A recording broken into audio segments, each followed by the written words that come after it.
Assalamualaikum warahmatullahi wabarakatuh. Nama saya Fadlaiman Hakim dari kelas 11-3 ingin mempresentasikan tentang OSI layer pada pelajaran informatika. Jadi yang utama ada table layer ya. Jadi ini ada macam-macam dari isi dari OSI layer ini. Jadi utama ada application, lalu presentation, session, transport, network, data link, and physical. Nah, dari 7 ini dibagi jadi hardware sama software. Di sini hardware-nya itu ada dua. Jadi hardware itu perangkat keras yang bisa disentuh. Pertama ada physical layer. Physical layer artinya untuk mendefinisikan media transmisi jaringan, sinkronisasi, bit arsitektur jaringan seperti Ethernet, topologi jaringan, dan pengabelan. Selain itu, level ini juga mendefinisikan bagaimana network interface card atau NIC dapat berinteraksi dengan media kabel atau radio, supaya kabel-kabelan lah intinya. Terus yang kedua, data link layer untuk menentukan bagaimana bit data dikelompokkan menjadi format yang disebut sebagai frame.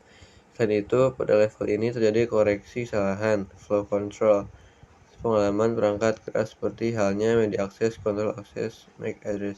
Jadi datanya nggak bakal tabrakan karena ada si flow control itu. Jadinya nggak bakal error, minim error. Terus tadi kan perangkat keras, sekarang perangkat lunaknya itu software. Software yang utama ada network layer untuk mendefinisikan alamat-alamat IP dan menyediakan fungsi routing sehingga paket dapat dikirim keluar dari segmen network lokal di suatu tujuan yang berada pada tujuan network lain. Contoh protokol yang digunakan seperti IP address, ya kayak gitu. Transport layer untuk memecah data ke dalam paket-paket data serta memberikan nomor urut ke paket-paket tersebut sehingga dapat disusun kembali presisi tujuan setelah diterima. Ketiga, di software ada session layer untuk mendefinisikan bagaimana koneksi dapat dimulai, dipelihara, atau diakhiri.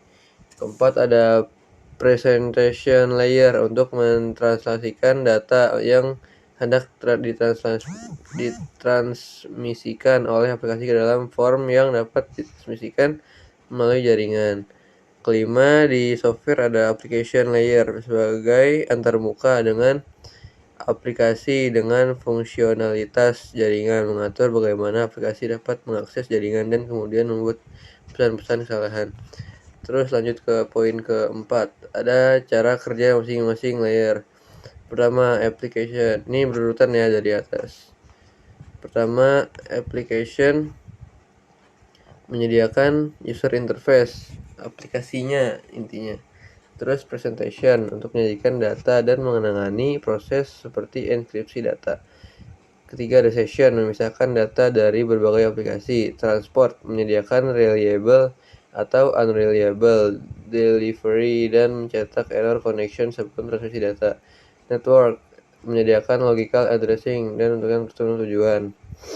Data link menyediakan akses ke media menggunakan MAC address dan melakukan error detection. Physical menentukan tegangan, kecepatan, besaran fisik, dan mengalihkan bit antar device. Jadi yang 1 sampai 5 itu software perangkat lunak yang ada di sistemnya. Kalau ke 6 7 data link sama physical ini dia ada di hardware dari OSI layer ini. Terus ada alur transmisi. Jadi ini cara kerja dari awal sampai akhir. Pertama, informasi berawal dari layer application informasi, kemudian melewati layer presentation dan layer session. Pada tahap ini biasanya belum dilakukan transformasi data. Informasi yang melalui ketiga layer ini disebut PDU, Protocol Data Unit, atau data saja. Kedua, selanjutnya adalah setelah sampai di layer transport, data akan mengalami transformasi ke bentuk lain yang disebut segmen. Ketiga, segmen mengalir ke layer network dan kemudian diubah menjadi packet. Packet mengalir ke layer data link dan kemudian diubah menjadi frame.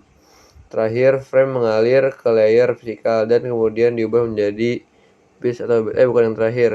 Yang terakhir baru ini, terakhir ke-6. Pada layer ini, bit-bit diubah menjadi besaran fisik, seperti arus listrik, gelombang, elektromagnetik, dan sebagainya. Sekian presentasi mind mapping dari saya, Sulaiman Hakim. Kurang lebihnya mohon maaf. Wassalamualaikum warahmatullahi wabarakatuh.